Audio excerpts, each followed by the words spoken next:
Hello everyone, my name is Emma Atkinson. I'm Senior Social Worker for Foster Carer Training and Development, and this is the bite-sized version of the wetting and soiling webinar that I ran on the 16th of June. All the links I refer to I'll put in the show notes so you can have access to those.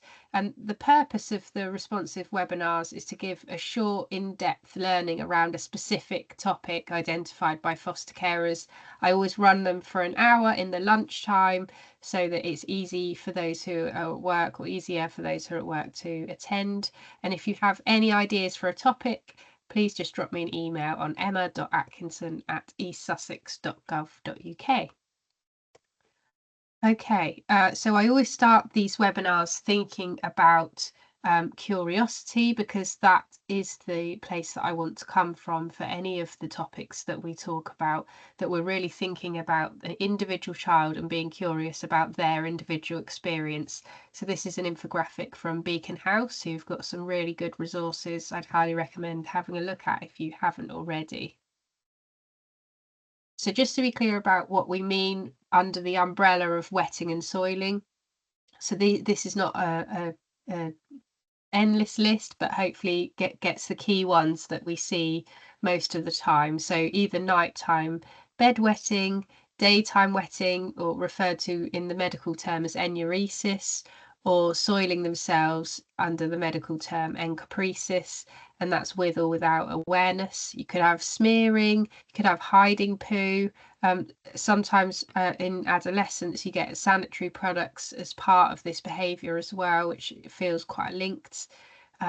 Either playing with or eating poo, which we'll talk a little bit about. Not flushing or wiping themselves properly, urinating or defecating in places other than the toilet, and constipation or avoiding toileting, and the sudden urgent need for the toilet. And these behaviours aren't restricted to age. It's behaviour that we see commonly in children who've experienced trauma, and it's not unusual for teens to experience some of these challenges as well. I think the challenging thing about it primarily is that it's quite hidden. It's not that acceptable to talk about, and it often goes alongside a lot of other issues. So I think it's not unusual for foster carers to be left to manage it without much guidance or support, but it can be really distressing both for the child and the carers with this sorts of behaviour. So it's really important that we think about where it might be coming from and how we can support children. So just thinking about the causes, it's really important that even though we know that children with a history of abuse or neglect can present with these problems, that that we make sure that we do look at the possibility of a medical condition as well. So it's really important that you rule out any medical reasons first, and while that's being explored, you're using the therapeutic parenting alongside. So most of this webinar will be about making sure that you've got the therapeutic parenting side of things covered. But of course, it's really important that we look at any medical conditions that might be happening for that child as well alongside that. It could be something to do with a special educational need or a disability. There could be a sensory processing difficulty if it's hard to know when they need to go to the toilet, and just thinking about that arousal relaxation cycle, which is how we learn to read our bodies and understand what's going on in our bodies. And if they haven't had that happen in early life, then that can cause sensory processing difficulties. So it's difficult for them to read their body when they need the toilet. Current stress can be an impact as well. We don't want to rule that out, although we know that our children have got a history. It could be something about something that's going on now. So perhaps if cleanliness was potentially stressful in a school toilet, for example, or if they've been bullied or abused in a toilet, then that could be a trigger in the present around going to the loo or using the loo appropriately. We know that sexual abuse can cause physical damage to the child's anal or genital area, or STIs that can affect continence. So it's really important that we've got that in mind. If a child is displaying toileting challenges, that does not mean they have been sexually abused, but it's important that we have that curiosity about whether that could have been part of what's going on here. FGM, or female genital mutilation, which is the partial or full removal of female genitalia, sometimes called female circumcision. And it's really important that we're thinking about that as a possibility too. We know that all of our children have a history of abuse and neglect, so hence the high prevalence in this kind of cohort of children. But we also need to be aware of other factors as a safeguarding measure as well. So just thinking about the impact, this word cloud just has a look at some of the things that impact when a child has these behaviours. A lot of it around shame and embarrassment and hiding, and actually joining in with things that can be of benefit to them. So in order to think about the function, which is what I often talk about in these webinars, thinking behind the behaviour to what the function of that behaviour is, it's really helpful to do a bit of noticing. And these are just a few prompts of some of the things that you can do to notice what might be happening that gives a bit of a clue about the function of the behaviour for this individual child. So thinking about noticing times when the behaviour increases or decreases, and you could use your recording to help you with that. What helps the child? Is there anything that you found already that helps them in the moment or beforehand, or seems to prevent it happening? Is the issue limited to a certain place or a certain time of day? How does the child react? So is it a kind of shame response? Does it appear to be a kind of comfort thing? How are they responding? What clues have you got there? How do they feel about the behaviour themselves?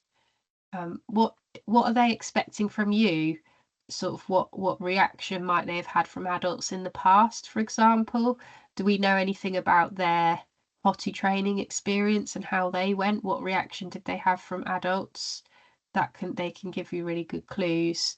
How has the behaviour changed or evolved? If you've got information from previous places the child's been living, perhaps, or anything we know about that behaviour previously. And do they want you to see, or are they ashamed? So are they wanting you to see what they've done, or are they hiding? That can give you a really good clue about the function as well. So from my experience and from some reading as well, these are some of the things, some of the functions of this sort of behaviour. And really, this is really about understanding the behaviour through the lens of the child's experience. So it could be about self-protection and that smell keeping other people away, particularly in sexual abuse, but sometimes physical abuse as well, where being that smelly has kept abusers away, and that's protected them, and they've kept that behaviour up. So that could be a function. Replicating a feeling of comfort. um, a lot of children who've been neglected, for example, might have been left in wet nappies for long periods of time, and actually that warmth of can be a feeling of comfort and familiarity. And so again, trying to replicate that as a way of feeling comfort. Externalizing inner feelings. So showing on the outside how they're feeling on the inside. I think particularly with smearing of poo, that can be about kind of a visual representation of their inner world, again on an unconscious level.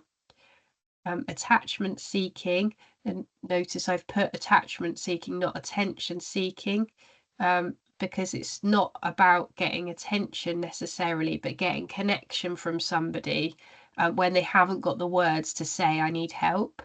They can't find those words. So sometimes these seemingly extreme behaviours are about wanting to connect with somebody and not really knowing how to do that. A fear of loss or letting go, again, thinking about a neglected child.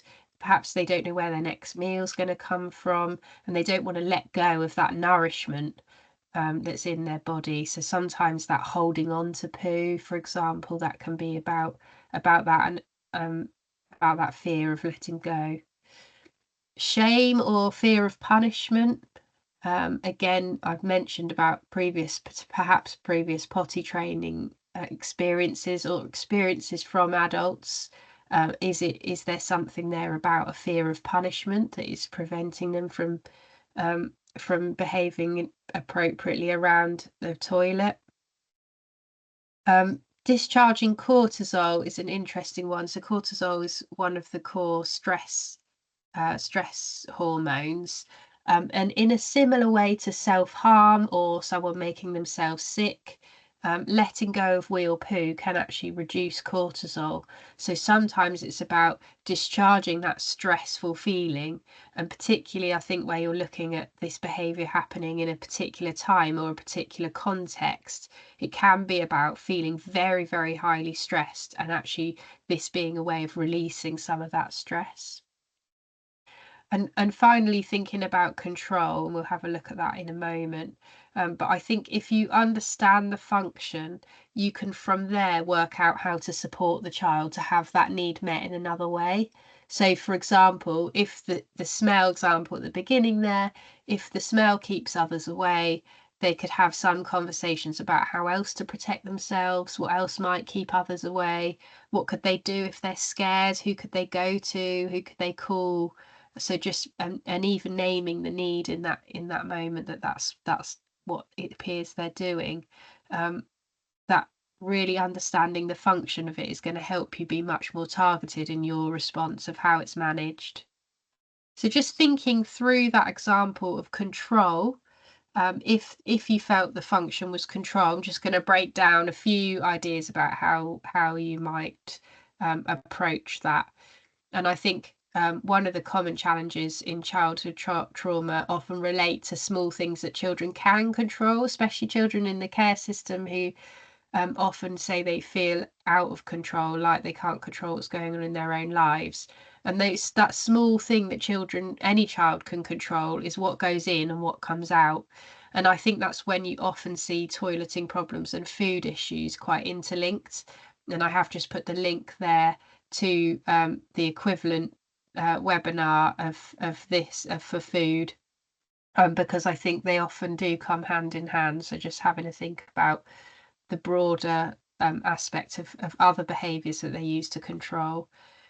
How can you give a child control over some things, either through limited choice, or if you've been on the Kit Messenger training, she talks about prep for best, which is about chatting through a scenario that you know they're going to find hard with that child and thinking through what might help you, and asking them to come up with the ideas, what could I do to help, before you go into a situation that you know they're going to find really difficult.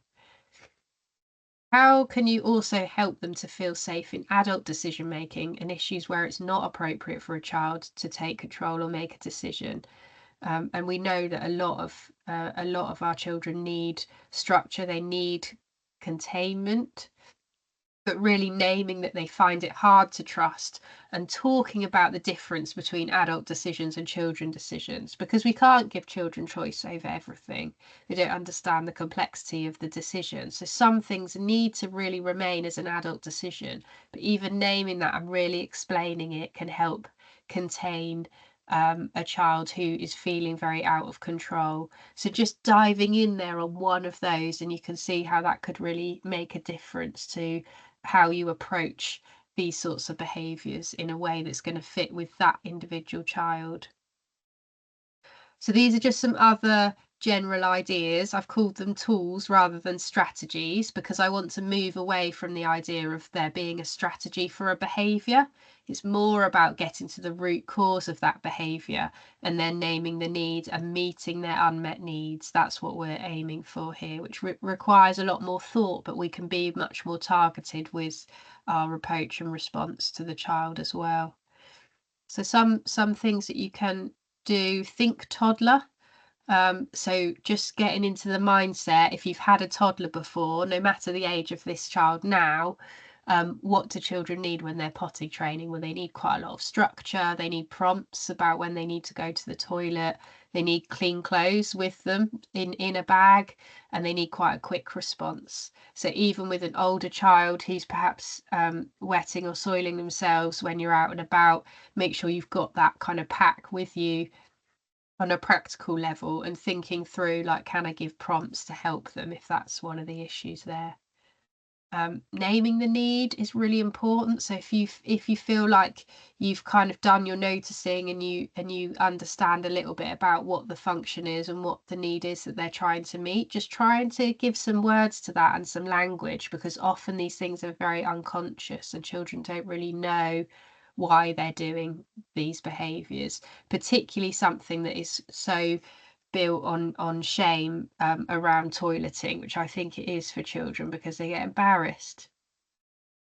Factually addressing the issue as well. So without trying to avoid that shame response. So just saying something like, oh, I found a wee over here.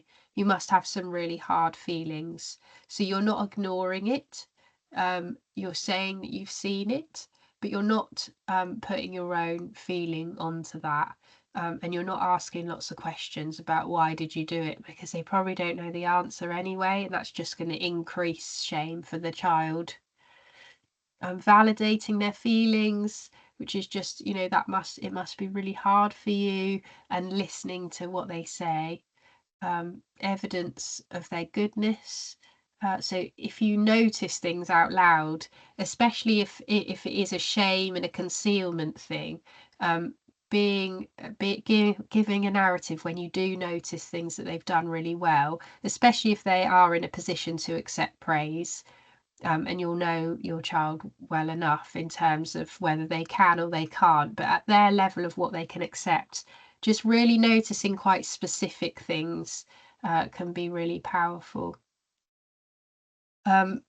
If it's around leaving poo, for example, or soiling themselves or smearing, just having some language around it, even wondering out loud, and they might not be able to answer in that moment, but just giving them something to really think about, like, oh, if that poo had words, I wonder what those words would be. If that wee had words, I wonder what those words would be. So you're just you're evidencing to the child that you're really trying to think from their perspective, and that's really powerful. And poo play there, which is just really thinking about if especially if they play with poo, which sometimes, again, neglected children may not have had toys and adequate stimulation, and actually it might have been something they played with. So if it is that they play with poo, can you offer some safer alternatives and really play together, like slime or making brown Play-Doh?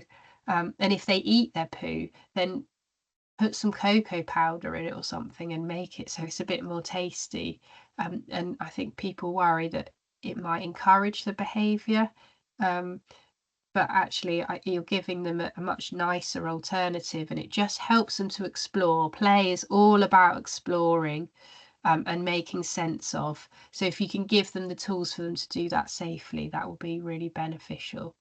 So as I say, just a few ideas, but think about the function first, because you don't just want to be doing all of these things and not really understanding what is the root cause, because it's that root cause that's really going to give you that clue. So this was a podcast clip that I shared in the webinar from Sarah Dillon, who talks about her own experience of being a teenager in foster care and weeing in her bedroom at night. It's worth a listen. Again, I'll put it in the show notes. But essentially, her foster carer made her a beautiful bowl, which they decorated together and left in the corner of her bedroom.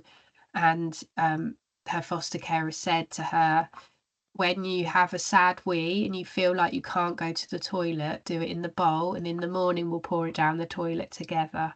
And she said she can remember sometimes she couldn't even wee in the pretty bowl, and she still weed on the floor, and her foster carer would say, wow, that was such a sad wee, you couldn't even get it in the bowl, that must be really hard. And just gradually that scaffolding and that help really moved her forwards away from that behavior, and helped her to know that the reason she weed on the floor was about not feeling safe enough to leave her bedroom at night, and that's because of her previous experiences. So she just really helped to join those dots. Quite a powerful listen there. I think it's really important, particularly on a topic like this, to think about the issues for yourselves as well, because I think it can be really distressing, quite revolting, especially if you walk into a room in your house that's been smeared with poo. That's really distressing, and that's okay for you to find it distressing. I think if you do walk in and you're faced with quite a scene and you feel disgusted, walk out the room, perhaps just say you're getting things to help tidy them up so that you can have that space to feel that disgust and cry if you need to and come back to that nurturing space. I think if they see the disgust on your face, that just increases that shame. So just being able to step away from it. And I think remember you're not alone. Use the team around the child, talk to other carers as well. Don't forget we have got the buddy scheme, but also make your own informal links, have a chat with others, because there will be a lot of carers who've experienced this and it can feel quite isolating. Think about your circles of control, which we'll look at in a second, and also the link there again I'll put in the show notes around wellbeing information for East Sussex foster carers. So in terms of circles of control, this can be a really helpful well-being refocus when you have a child with a behaviour that is really difficult to manage, like wetting and soiling. So thinking about the circle of concern, what are the things that are concerning to you, but they're outside of your influence? And one of those key ones is the child's history. You can't change what the child has experienced. It is what it is.